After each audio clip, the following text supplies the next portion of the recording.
Pak.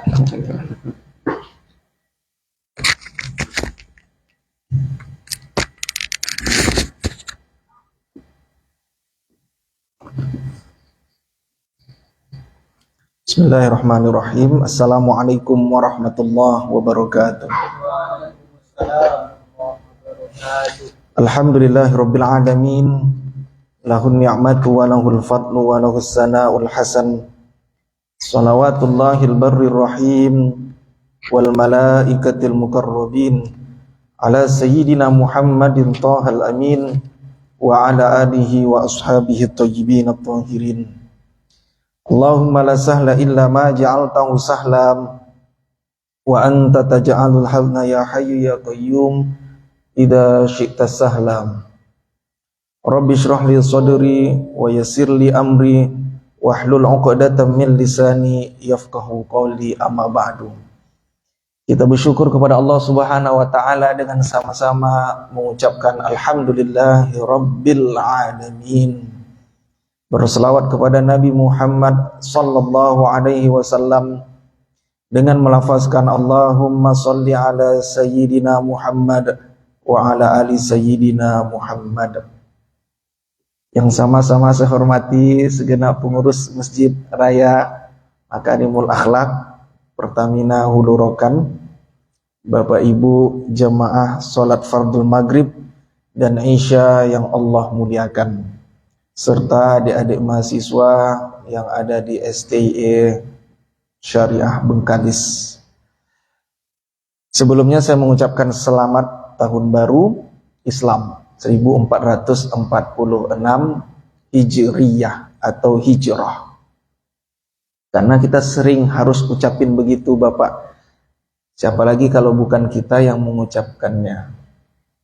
Jadi banyak kadang orang tak hafal nama bulan. Nama yang lain hafal, tapi nama bulan tak hafal. Jadi bulan Islam itu sesungguhnya sudah disebutkan oleh Allah dalam Al-Quran. Inna iddatash syuhuri indallahi isna asyaru syahra. Jadi ada 12 bulan yang beredar.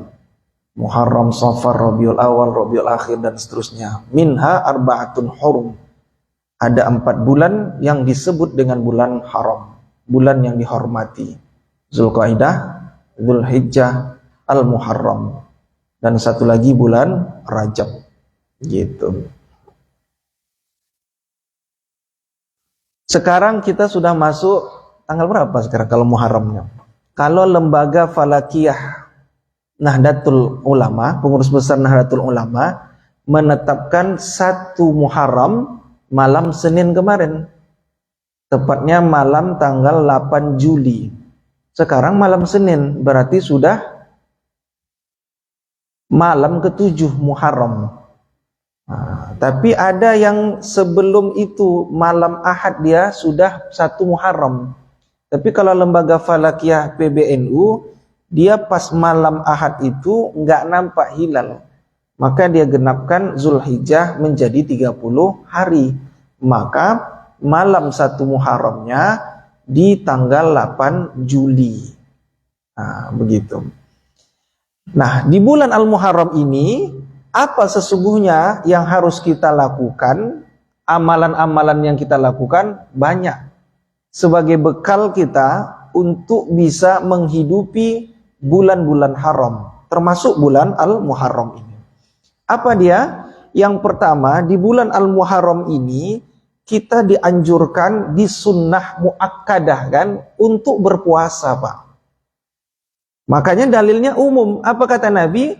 Wa minal hurumi fasum. Di bulan-bulan haram, Zulqaidah, Zulhijjah, Al-Muharram, Rajab, hendaklah engkau berpuasa.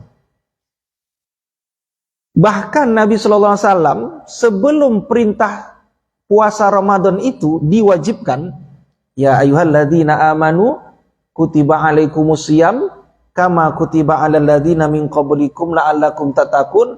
Justru puasa yang diwajibkan sebelum Ramadan diwajibkan yaitu bulan Al-Muharram. Makanya kata Nabi SAW dari Abu Hurairah, apa kata beliau? Afdalus siyam ba'da Ramadan syahrul Muharram. Jadi bulan yang paling afdol sebelum bulan Al-Muharram, sebelum bulan Ramadan, yaitu bulan Al-Muharram. Nah itu dia. Jadi bulan Muharram sekarang. Tapi ketika Ramadan diwajibkan bagi umat Islam, maka status puasa di bulan Muharram menjadi sunnah. Jadi sunnah. Nah ibu bapak yang Allah muliakan, ada amalan-amalan kita di bulan Muharram. Apa dia? Nanti tanggal 10 Muharram ada puasa, nama puasanya puasa Asyura. Asyura itu diambil dari bahasa Arab, yaitu asal katanya asyaratun. Wahidun satu, isnaini dua, salah satun tiga, kan gitu kan? Arbaatun empat, khomsatun lima, sitatun enam, sabaatun tujuh, samaniatun delapan, tis'ah sembilan, asyarah 10. Nama puasanya Asyura, puasa yang ke-10 di bulan Al-Muharram. Jadi kalau dihitung-hitung tepatnya di tanggal berapa? Tanggal 10 Muharram atau Asyura, tepatnya di tanggal 17. Hari Rabu tuh berapa tuh? 17 Juli, betul. Kalau yang ngikutin PBNU. Tapi kalau yang ngikutin selain itu berarti hari Selasa. Begitu. Nah, apa fadilahnya Ustadz? Kami puasa di bulan Al-Muharram tepatnya tanggal 10. Maka kata Nabi an Abi Qatadah, dari sahabat Nabi Abu Qatadah radhiyallahu anhu, semoga Allah meridhoinya, anna Rasulullah sallallahu alaihi wasallam, bahwasanya Rasul itu suila, ditanya an syiyami yaum Asyura, ditanya tentang puasa di bulan Asyura atau Muharram di tanggal 10. Maka Nabi katakan qala yukaffirus sanatil madiyah. Maka Nabi sampaikan orang yang berpuasa nanti di bulan Muharram ini tepatnya tanggal 10, maka mereka itu dihapus dosa-dosa 1 tahun yang lampau, begitu. Apa bedanya dengan puasa Arafah kemarin Ustaz? Puasa Arafah juga sunnah. Makanya kemarin puasa Zulhijjah di Arafah itu kan puasa bulan haram. Disunahkan puasa sebanyak berapa kali? Yang baik itu 10 hari berturut-turut. Mulai dari tanggal 1 sampai tanggal 10. 10-nya taklah sampai matahari terbenam. Tapi diambil setelah khatib turun dari mimbar Idul Adha. Ustaz, kami tak sanggup puasa 10 hari berturut-turut. Maka diambil di tanggal 8-nya Zulhijjah kemarin. Apa nama puasanya? Puasanya puasa Tarwiyah. Gak bisa puasa di hari Tarwiyah, maka diambillah puncak puasa di bulan Zulhijjah, yaitu di tanggal 9 yang kita kenal dengan nama puasa Arafah. Apa fadilahnya orang yang berpuasa Arafah? Maka dia diampuni 2 dosa. 1 tahun dosa masa lampau, 1 tahun dosa yang akan datang. Itu keutamaan fadilah bagi mereka yang sempat puasa Arafah. Sementara di puasa Asyura ini, maka Nabi sampaikan dihapus 1 tahun dosa lalu saja. Begitu. Tentu dosanya ini dosa kecil, bukan dosa besar. Kita ini kadang Bapak Ibu banyak dosa kecil kita. Apa contoh dosa kecil? Bergurau secara berlebihan, itu dosa kecil. Kadang ada orang Pak bercanda berlebihan. Bapak ini ganteng, tapi sayang pendek. Udah jangan bilang pendeknya, cukup bilang ganteng dah selesai. Jangan bilang pendeknya. Ibu ini cantik betul Bu, tapi semampai. Apa semampai itu? Semeter tak sampai. Udah jangan bilang semampai. Kenapa? Tersinggung kawan tuh kan dosa dia. Nah itu dia, dosa-dosa kecil. Apalagi kadang dosa kecil. Makan tuh kadang mubazir. Tak dihabiskannya nasi, tak dihabiskannya lauk, dibuangnya. Itu dosa kecil. Tadi sebelum saya kesini, saya pergi pesta kan. Saya lihat banyak nasi tersisa-sisa Pak. Kadang sedih juga gitu. Makanya ini bukan hadis, tapi kata orang-orang tua dulu kan. Apa kata orang tua-tua dahulu? Nasi itu kalau terbuang, menangis dia katanya gitu kan. Nah, karena memang apa? Banyak di luar sana orang tak bisa makan Pak. Saya pernah lihat di media sosial, ada maaf yang tukang seperti pengemis, dicarinya di tong sampah, ada bekas bungkusan nasi, diambilnya Pak, pergi dia di sebelah tempatnya agak kosong, di bawah jembatan, makan dia. Makan bekas nasi yang dibuang orang tersebut. Makanya saya perhatikan fenomena yang terjadi belakangan ini Pak. Khususnya kalau di bulan Ramadan, banyak orang tuh kalau ngasih makan sama orang yang kenyang. Maksudnya apa? Orang kalau buat acara di hotel, buat acara di aula, yang diundangnya orang-orang menengah ke atas. Tentu secara ekonomi dia mampu untuk makan itu. Makanya coba perhatikan, kalau Ramadan misalnya buka puasa, judulnya buka puasa, tapi buat acara di hotel mewah. Kalau bagusnya diundang anak yatim, diundang fakir miskin, itu bagus. Tapi kalau seandainya dibuat acara buka puasa bersama yang isinya menengah ke atas semua, itu sama aja memberi makan sama yang kenyang. Kok yang kenyang Ustaz? Kan orang tuh puasa sehari lapar dia. Betul dia lapar. Tapi secara logika dia kalau makan steak misalnya, makan makanan hotel tuh bisa kapanpun dia. Tapi ada orang Pak, dia kalau makan seperti itu jarang-jarang. Bahkan daging kurban tuh saya pernah di WA, orang makan daging sapi itu setahun sekali. Kapan momentumnya? Ketika Idul Adha. Mungkin kalau kita yang hadir di sini makan daging itu insya Allah kapanpun kalau kita teringat bisa kita. Pergi ke tempat steak, pergi ke tempat nasi padang, pesan rendang, daging, bisa kapanpun. Kenapa? Karena insya Allah mampu kita. Tapi ada orang Pak, kalau makan daging itu setahun sekali dia. Karena memang mahal. Makanya kenapa kita berkurban dengan daging? Karena daging itu simbol makanan untuk bisa berbagi kepada orang yang membutuhkan. Nah, jadi jangan sampai kita makan, memberi makanan kepada orang yang kenyang. Ada juga kadang-kadang saya perhatikan waktu acara buka puasa tuh alumni SMA 1. Saya nggak sebutin nama kotanya, diundang sama temannya. Maaf, Bapak ini alumni, memang alumni SMA 1, tapi dia pekerjaannya tidaklah sepadan, selevel sama teman-teman dia yang tanda kutip agak sukses. Jadi Bapak ini maaf hanya sebatas tukang ojek. Tukang ojek diundang untuk acara SMA 1 alumni buka puasa. Apa jawab Bapak nih? Itu kan acara-acara kalian katanya. Padahal dia alumni situ. Padahal judulnya buka puasa alumni SMA 1. Tapi dia nggak mau datang. Kenapa? Pertama tempatnya di hotel. Yang kedua dia merasa nanti tidak nyaman bersama orang-orang yang walaupun itu sahabatnya dulu, tapi sudah beda kastanya. Makanya hal-hal yang seperti itu ternyata mengundang dosa-dosa kecil bagi kita, Pak. Nah, maka yang dosa-dosa kecil yang menumpuk-menumpuk dalam kehidupan seseorang, maka lama-lama bisa jadi bukit. Kalau lama-lama bisa jadi bukit, maka cara untuk bisa meminimalisir atau menghapus dosa tersebut dengan cara berpuasa nanti di tanggal 10 Al-Muharram atau di hari Rabu, begitu. Di Riau ini Pak ada tradisi bagus. Nama tradisinya bubur Asyura. Bubur Asyura. Tahun lalu saya ceramah kajian maghrib di Masjid Muawanah Gobah. Ceramah saya sebelum maghrib saya udah datang. Saat itu ramai di masjid Pak.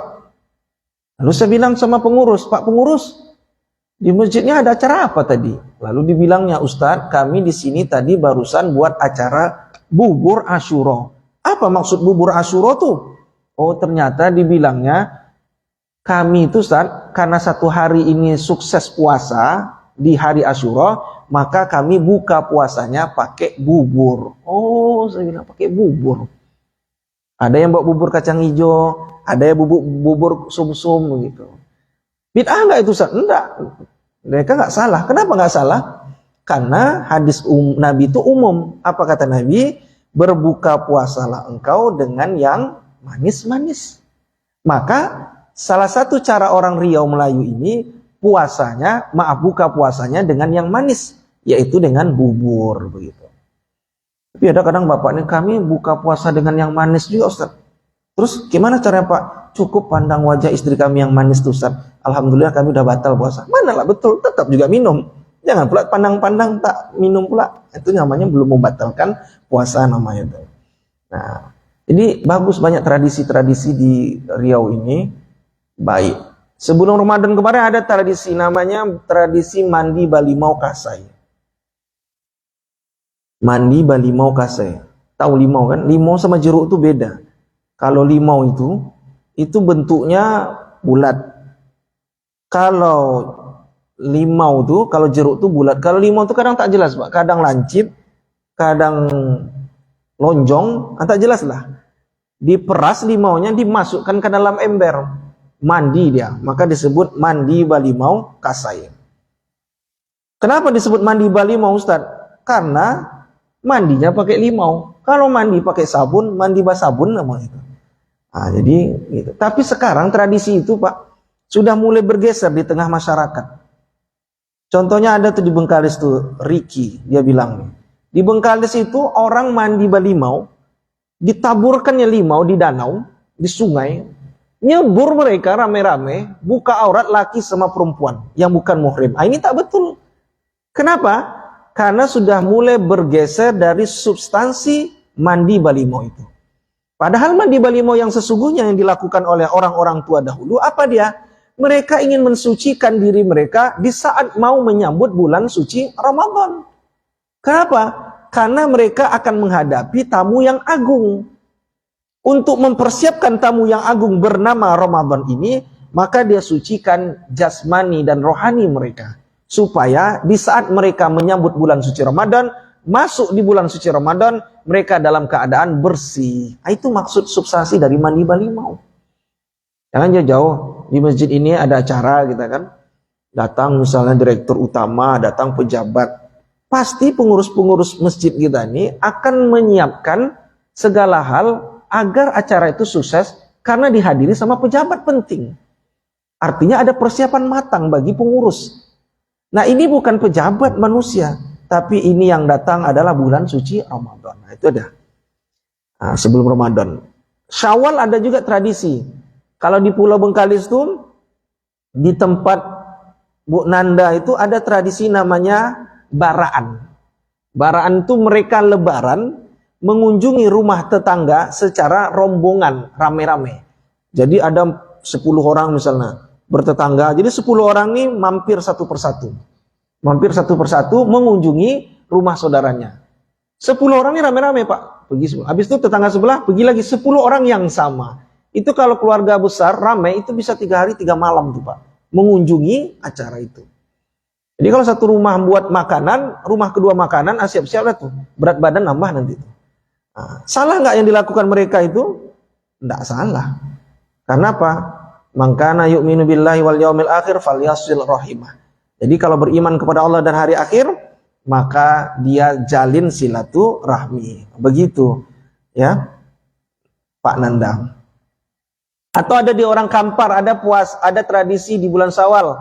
Ada tradisi namanya Hari Raya Enam. Kalau bahasa Kamparnya Ayi Onam. Apa tradisinya? Mereka itu lebaran, Pak, 2 kali di bulan Syawal. Pertama, tanggal 1 Syawal.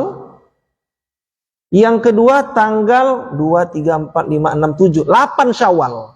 Kenapa? Karena mereka sukses puasa 6 hari di bulan Syawal. Karena kesuksesan itulah, maka mereka bergembira, mereka buat acara Hari Raya Enam. Salah nggak dilakukan orang-orang itu? Tidak. Apa kata Nabi? Man shoma Ramadan, siapa yang puasa di bulan suci Ramadan, summa atba'u, kemudian dia lanjutkan sitta min Syawal, 6 hari di bulan Syawal berturut-turut, bagus. Tak berturut yang jelas selama 30 hari Syawal. Maka orang tersebut kana kasyamid dahri, sama seperti puasa 1 tahun penuh. Maka karena kegembiraan sukses mereka puasa 6 hari di bulan Syawal, mereka buatlah acara besar-besaran. Biasanya itu dibuat makanan rame-rame itu, Pak. Ya, habis itu berziarah ke kubur saudara-saudaranya yang sudah mendahului dia. Nah, itu tradisi baik. Ya, di bulan Syawal ada baraan. Iya, di Wonosari Barat betul. Sampai 4 hari itu baraan tuh. Di tempat Bu Nisam. Pada Ki 5 hari, lama 5 hari. Ya, Bu Risma ya, 5 hari. Karena memang mereka itu mengunjungi satu persatu, Pak. Tapi kalau di kota-kota jarang saya perhatikan. Di Pekanbaru kadang lebaran biasa saja. Lebaran mengunjungi, makan pempek, makan kacang tojin, makan kue lebaran, dah selesai pulang. Kalau ini mereka tuh rame-rame, Pak. Rame-rame. Misalnya ada keluarganya di tetangga tuh 100 orang, 100 orang tuh lah. 99 orang aku kunjungi. Yang 99 kunjungi lagi, 99 kunjungi. Sampai 99 semua. Makanya kadang sampai 5 hari. Ya kan? Mewah lah pokoknya. Muntah darah kata orang. Ya itu dia. Kemarin bulan Zulhijjah ada lagi tradisi. Orang kalau berangkat haji ada tradisi. Namanya tepung tawar. Bukan tepung terigu ya. Tepung tawar. Balik mereka buat tradisi juga. Jamaah itu sebelum masuk ke rumah, mereka sujud syukur. Sebagai bukti mereka sudah sampai selamat dari tanah suci ke tanah air. Gitu ya. Saya kenapa sebutkan begini, Pak? Ini tradisi tidak bertentangan. Jangan membid'ah-bid'ahkan tradisi-tradisi yang tak bertentangan dengan syariat. Begitu. Kenapa? Karena yang dilakukan orang-orang itu adalah salah satu ajaran Islam juga. Gitu dia. Bersyukur. Makanya Bapak kalau ada orang yang balik haji datang. Tadi pagi saya ada yang pulang haji, ya kan, Pak Zulfan di stadion rumahnya saya kunjungi. Tak doanya. Kenapa? Karena orang balik haji ini laisal jaza ilal jannah. Enggak ada balasan bagi mereka kecuali surga. Jadi kalau ada orang pulang haji, Pak, minta doa. Pak Haji, minta doa Pak Haji. Karena Pak Haji sudah pulang dari tanah suci. Berarti Pak Haji banyak ibadahnya. Sholat di Masjidil Haram berkali-kali 100.000 kali lipat, begitu kan. Nah, minta doa Pak Haji. Nah, minta doa Pak Ustaz ketemu orang yang balik haji. Terus minta kurma sama air zam-zam sama mainan kunci. Banyak di pasar bawah tuh Pak. Nggak usah lagi cari-cari begitu. Ya, tapi minta doa. Tapi jangan pula Pak, ada orang pulang haji tak dipanggil orang Pak Haji, jangan berkecil hati. Ini ada orang harus pula dipanggil Pak Haji. Baru 2 bulan harus dipanggil Pak Haji. Haji Torik. Ya kan? Padahal syarat untuk menjadi haji itu pertama muslim atau muslimah. Yang kedua balik. Balik itu apa? Laki-laki ditandai dengan maaf keluar air mani. Atau mimpi basah. Mimpi basahnya bukan ngompol tapi air mani. Yang perempuan ditandai dengan keluar darah haid. Nah. Yang ketiga berakal. Berarti tidak gila. Jadi orang yang berangkat haji atau umroh itu jangan orang gila. Kalau orang gila tidak diterima. Tapi hebat di Indonesia ini orang gila bisa membedakan mana ustadz, mana tak ustadz. Hebat itu. Itu kemarin kejadian di Masjid Al-Falah Pekanbaru. Berjalan dia terekam CCTV. Berjalan dia pas di depan ditusuknya imam masjid ini. Ya kan? Habis itu ditangkap sama jamaah. Habis itu polisi buat pelak pengumuman. ODGJ, orang dalam gangguan jiwa. Hebat ya. Bisa bedakan imam sama tak imam orang gila. Bahkan ada pula lagi orang gila, kemarin teman saya PNS di Rumah Sakit Jiwa Tampan, dia bilang, Ustaz Subi, kemarin tanggal 14 Februari itu, orang gila tuh nyoblos, dapat DPT, daftar pemilih tetap. Bayangkan tuh, orang gila bisa nyoblos. Menang ya, siapa menang Ustaz? Rahasia menjaga kode etik jurnalistik. Nah, jadi macam-macam tradisi. Jadi kalau orang yang belum balik, diusahakan janganlah. Begitu. Makanya saya perhatikan fenomena hari ini Pak, orang kaya-kaya tuh, bawanya anaknya. Ya kan, anak 1 tahun pergi umroh, gendongnya, boleh. Tapi anak itu Pak, dia belum mukallaf Pak. Apa itu? Belum dibebankan kepada dia dosa dan belum dibebankan kepada dia pahala. Jadi Pak, kalau bawa anak, ya sudah hanya hiburan semata. Dia nggak dapat pahala, nggak dapat juga dosa. Terus baiknya siapa Ustaz? Kalau bapak ibu punya duit, baiknya kasih hadiah umroh itu kepada orang yang sekira-kira dalam pantauan kita nggak akan mungkin dia bisa berangkat umroh. Kenapa? Mungkin ekonominya kurang. Maka orang seperti ini kasih Pak dia, nih ada rezeki buat kamu umroh. Itu baru bagus. Kawan nih dapat pahala umroh, berangkat umroh, ibu bapak yang ngasih sponsor itu dia dapat pahala juga. Tapi ya udahlah, uang kami Ustaz, ya memang uang bapak, uang ibu. Tapi kadang kalau dibawa anak kecil, kita pun kadang tak dapat pahala karena dia belum mukallaf Pak. Nah, kalau bisa siapa? Ada ustadz. Sekarang kan banyak tuh Pak.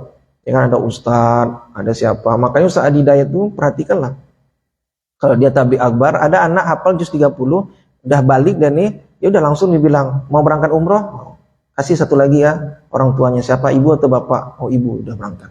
Kenapa? Karena dia tahu anak yang sudah balik, maka dia bisa mendapatkan pahala ketika melaksanakan ibadah begitu. Tapi kalau udah 2 bulan, ya janganlah dipanggil Pak Haji pula ya. Ya begitu.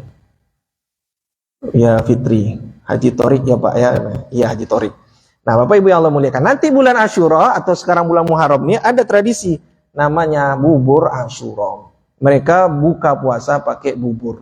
Jadi kalau misalnya adik-adik mahasiswa yang perempuan, Ustadz kebetulan kami udah dihitung-hitung, kami datang bulan Ustadz. Ya, perempuan itu datang bulan, laki-laki datang masalahnya. Ya, Ilham, Riki banyak masalah. Nah, jadi kalau misalnya dikira-kira kita itu datang bulan, ya nggak apa-apa, kita sedekah, infak kan, maka kasih ke masjid terdekat, masjid di Padeki, masjid di Istiqomah, sumbangkan. Ini bubur. Buat siapa? Buat orang yang nanti puasa di hari Asyura. Nah, begitu dia. Nah, jadi pahalanya besar, menghapus dosa 1 tahun yang lalu. Maka ada sahabat bertanya, ya Rasulullah, bukankah di tanggal 10 Muharram itu ada juga tradisi-tradisi orang-orang yang di luar agama kita? Kalau kita gembira dengan tanggal 10 tersebut, maka bukankah sama kita dengan mereka? Maka kata Nabi, andai usiaku hidup 1 tahun yang akan datang, maka aku juga akan berpuasa Tasu'a. Tasu'a itu puasa ke-9, Tis'ah. Artinya 9, 10. Supaya untuk membedakan dengan agama lain, maka didekatkanlah puasa 2 hari, 9 dan 10 di bulan Muharram. Berarti kalau kemarin Bapak yang mazhabnya malam 1 Muharram tanggal 8, ya sudah, berarti Selasa dan Rabu. Begitu. Selasa dan Rabu. Besok Senin, puasa Senin. Selasa puasa Tasu'a. Rabu puasa Asyura. Kamis puasa Kamis. Mantap itu. Jadi banyak-banyaklah puasa. Di Bengkalis namanya bubur lambu. Ada pula namanya bubur lambu. Jadi banyak macam-macam supaya dia makan bubur begitu. Itu dia amalan di bulan Muharram. Banyak-banyak puasa. Karena Nabi katakan, wa minal hurum fasum. Di bulan-bulan haram puasalah. Berpuasa. Yang kedua apa? Di bulan Muharram ini istri-istri Nabi sunnah pakai celak. Pakai celak. Tahu celak? Ya, celak. Di dekat mata warna hitam. Ternyata orang pakai celak itu untuk mempercantik diri, indah.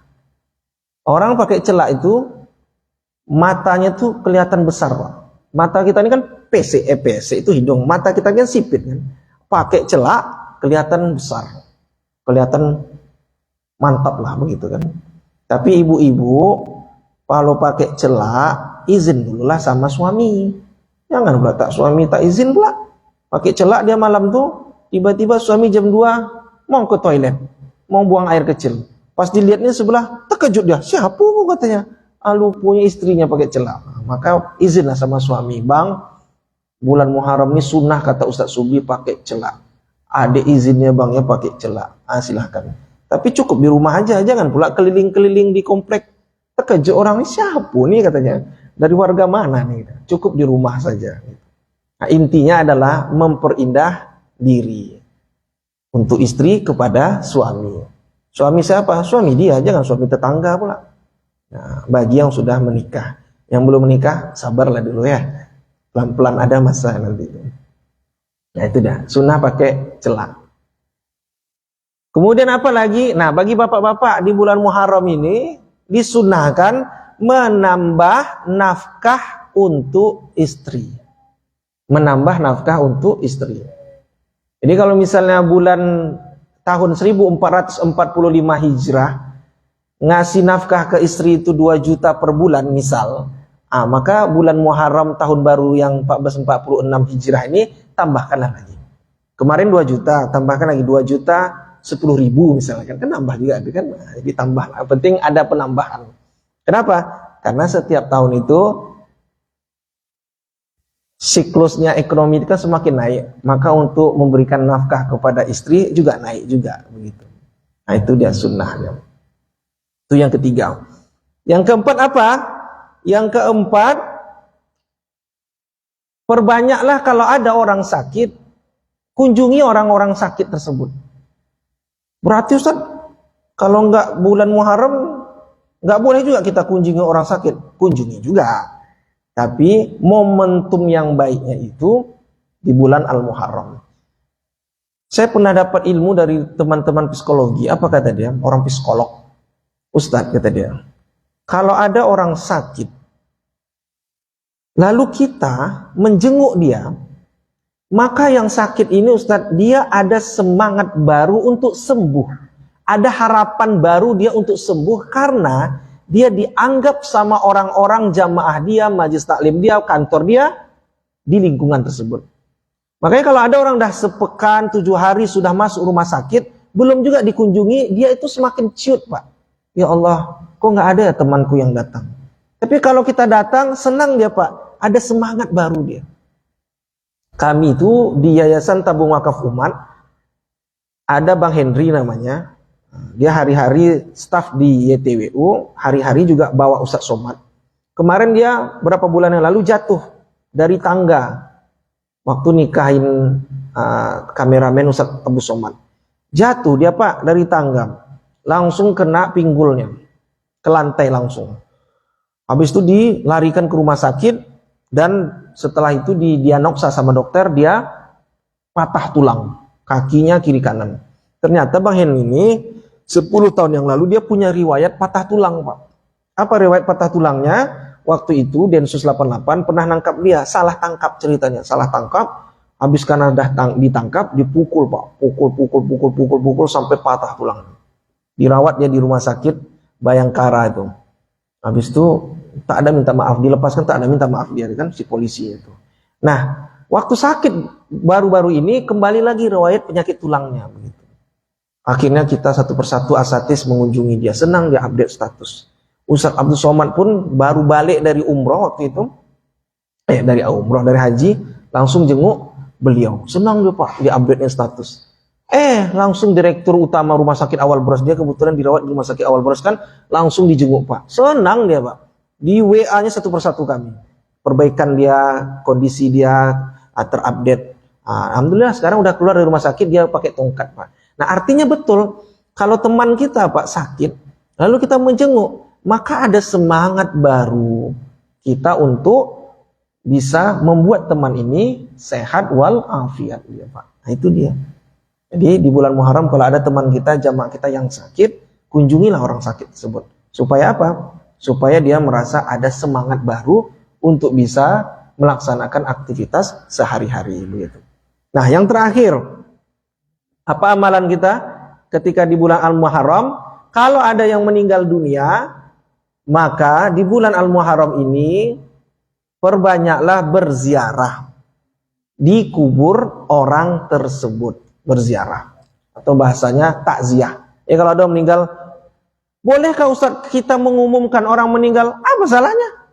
Mana pula perbuatan bid'ah? Siapa pula yang tahu kalau orang meninggal kalau tidak diumumkan? Maka kita umumkanlah ada orang meninggal. Itulah dulu orang-orang tua kita dahulu ketika ada sound system masjid, pakai mic dia. Assalamualaikum warahmatullahi wabarakatuh. Inna lillahi wa inna ilaihi raji'un, kan pakai sound system luar. Tujuannya apa? Supaya orang tahu, oh ada yang meninggal dunia. Kalau ada orang meninggal dunia, maka undangan kita sebagai orang Islam itu harus dihadirkan, Pak. Jadi ada 3 undangan yang wajib kalau kita punya waktu luang hadir, Pak. Pertama, undangan orang yang punya hajat, diundang kita. Lalu kita hadir, Pak. Yang kedua, undangan kalau ada orang yang sakit. Misalnya dibilang di WhatsApp, Ibu Fulana udah lama terawat di RSUD Duri atau di Rumah Sakit Permata Hati. Ayo sama-sama ibu-ibu kita kunjungi dia. Datang, Pak. Nah, yang ketiga siapa? Orang yang meninggal dunia. Kalau ada yang meninggal dunia, dikabari, kita datang takziah, Pak. Karena orang yang menghadiri takziah ketika meninggal dunia, maka masuk hukumnya fardu kifayah. Apa itu fardu kifayah? Fardu. Tapi kifayah. Maksudnya, jika dilakukan sebagian tidak melakukan, yang tidak melakukan tidak berdosa. Karena diwakili sama orang yang melakukan tersebut. Itu dia fardu kifayah. Beda dengan fardu ain. Fardu ain itu jika dilakukan seseorang, Dia yang berpahala. Kalau dia tinggalkan, dia yang berdosa. Contohnya nanti sholat isya, maghrib tadi, subuh kan, begitu. Itu dia fardu ain. Tapi ada fardu kifayah. Contohnya takziah. Ada dapat kabar, datang. Menghadiri orang yang meninggal dunia. Jadi boleh kita mengumumkan orang meninggal dunia. Apalagi lewat media sosial. Apalagi orangnya baik, soleh. Habis itu apa? Ketika orang itu meninggal dunia, kita umumkan, kita datang rame-rame. Kalau yang keluarga inti meninggal dunia, maka dia ikut serta menyelenggarakan fardu kifayah. Mulai dari memandikan jenazah, mengkafani, mensolatkan, sampai juga menguburkan jenazah tersebut. Nah itu dia. Berapa menit lagi? 7 menit lagi. Jadi orang yang mengumumkan pelaksanaan orang meninggal dunia, itu diperbolehkan, Pak. Ketika pun dikebumikan, maka apa yang terjadi? Kita mesti mentalkinkan ya Pak. Jadi talkin itu ada 2. Ada qoblal maut, ada ba'dal maut. Qoblal maut itu apa? Sebelum meninggal dunia ditalkinkan. Talkin itu artinya didikte. Asal katanya lakina, yulakkinu, talqinan. Lakina itu dieja. Apa yang dieja sebelum meninggal? La ilaha illallah. Dan diejanya itu di telinga. Makanya kemarin saya pernah ceramah di Institut Kesehatan Al-Insyirah. Apa kata dokter tuh? Ustadz, panca indera terakhir yang dimiliki oleh manusia itu ada di telinga. Telinga, Pak. Jadi pernahlah saya, Pak, mengunjungi orang sakit dirawat di ruang ICU. Tulisannya ICU. Ini kan ruangannya khusus tuh. Pakai AC, masuk itu harus pakai baju steril. Saya masuk, doain. Keluar saya. Datang bapak-bapak, abang-abang lah kan, anaknya ternyata. Datang masuk, dia mengucapkan kata di telinga bapaknya. Dari jauh Pak, saya lihat meleleh air mata bapak. Padahal bapak tuh lagi koma. Tiu, tiu, tiu, tiu, tiu, tiu. Nah, kayak gitu kan. Kalau tit berarti meninggal. Tapi kalau yang tit masih hidup. Meleleh air mata Pak.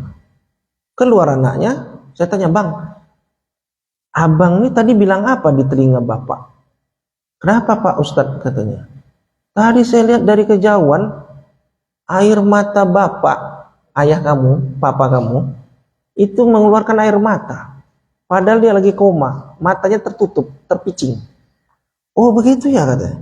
Saya cuma bilang, Pak, abang udah datang nih Pak, udah pulang. Cuma bilang itu aja.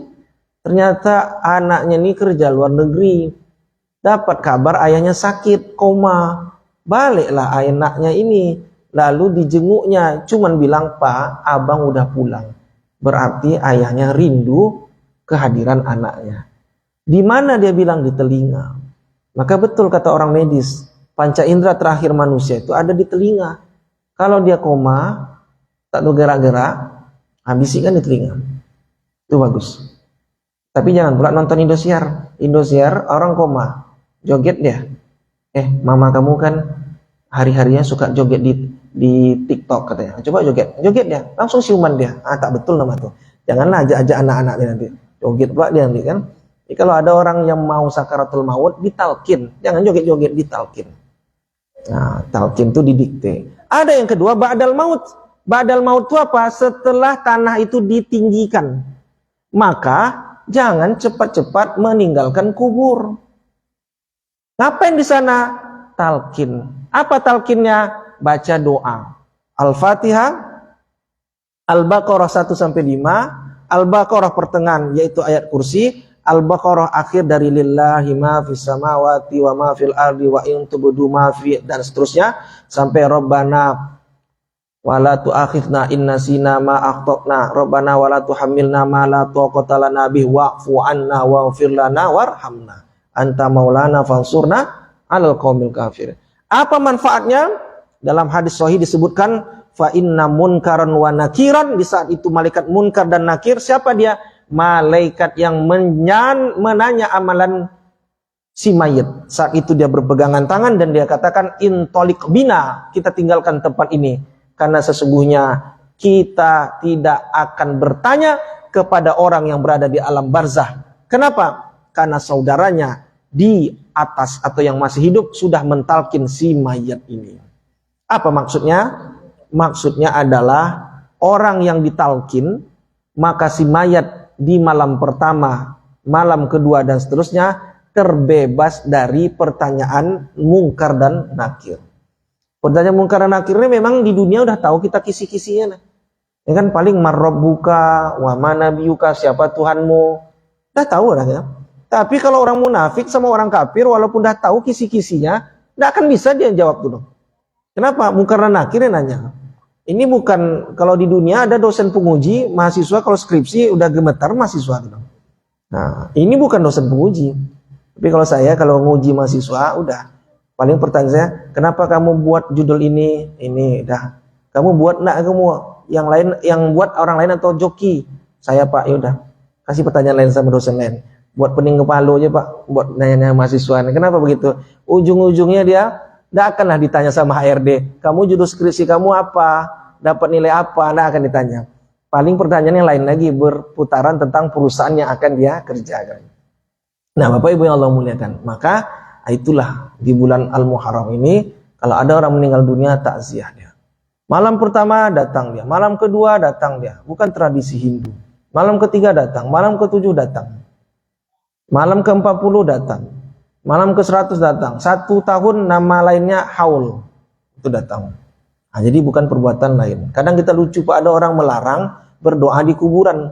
Ketika tokohnya meninggal dunia, berdoa pula dari situ dia. Tak hanya doa, sholat gaib, sholat jenazah dia waktu tokohnya itu sudah dikebumikan. Orang sholat jenazah di masjid, dia di kuburan pula gitu kan. Kadang tidak sesuai dengan, tidak konsisten dengan apa yang diucapkan, dengan apa yang dipraktikkan. Maka kita yang akidah Ahlussunnah wal Jamaah mustilah mengerti tentang persoalan-persoalan penyelenggaraan jenazah ini. Supaya kita jangan lagi terbawa oleh arus virus fahaman-fahaman yang ternyata fahaman tersebut sungguh tidak berdasarkan begitu. Nah, Ibu Bapak yang Allah muliakan, itu saja kaji kita. Mudah-mudahan bisa kita amalkan amalan-amalan kita di bulan Al-Muharram ini. Terima kasih, mohon maaf. Subhanakallahumma wa bihamdika asyhadu an la ilaha illa anta astaghfiruka wa atubu ilaik. Assalamualaikum warahmatullahi wabarakatuh.